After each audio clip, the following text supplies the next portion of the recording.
మనం స్కూల్కి వెళ్ళే రోజుల్లో ఆదివారం కూడా వదలకుండా ఆ రోజు కూడా ట్యూషన్స్ పెట్టి చంపేసేవాళ్ళు. ఇక్కడ నార్త్లో ఏమో ఉండేదే 5 వర్కింగ్ డేస్ స్కూల్ కంటే, అందులో ఒక రోజు నో బ్యాగ్ డే అంట.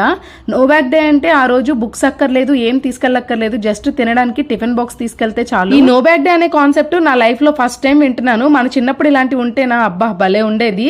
ఇంతకీ ఈ నో బ్యాగ్ డే కాన్సెప్ట్ ఏంటంటే, ఆ రోజు క్లాసెస్ అయితే ఏం చెప్పరు కానీ వేరే మ్యూజిక్ క్లాసెస్, డాన్స్ క్లాస్ అని, స్పోర్ట్స్ అని, లేకపోతే రకరకాల యాక్టివిటీస్ లో పిల్లల్ని పార్టిసిపేట్ చేయిస్తారు. స్కూల్లో చదువు కూడా ఎంత ఇంపార్టెంటో ఇలాంటి యాక్టివిటీస్ లో పిల్లల్ని పార్టిసిపేట్ చేయించడం, సో అలాంటి వాటి కోసం స్పెషల్ గా ఒక రోజే పెట్టడం నాకైతే చాలా బాగా నచ్చింది. స్కూల్ కి వెళ్ళి చదువుకోవడం ఒక్కటే కాకుండా వెళ్ళి బాగా ఆడుకోమని నేనైతే వాడి కోసం పొద్దున్నే లేసి 5 AM కి బ్రేక్ఫాస్ట్ ప్రిపేర్ చేస్తున్నాను. Onion, capsicum, carrot, sweet corn, కొంచెం పన్నీరు మొత్తం అంతా సార్ట్ చేసి గీ గానీ బటర్ లో గానీ ఉప్పు, మిరియాల పొడి, కొంచెం చాట్ మసాలా వేసి బ్రెడ్ లో స్టఫ్ చేసి పెట్టేశాను. దాంతో పాటు కొన్ని ఫ్రూట్స్ కూడా పెట్టాను. ఈ రోజు మార్నింగ్ మినీ బ్లాగ్ అయితే ఇదే. నచ్చితే లైక్ చేసి సబ్స్క్రైబ్ చేసుకోండి. బాయ్.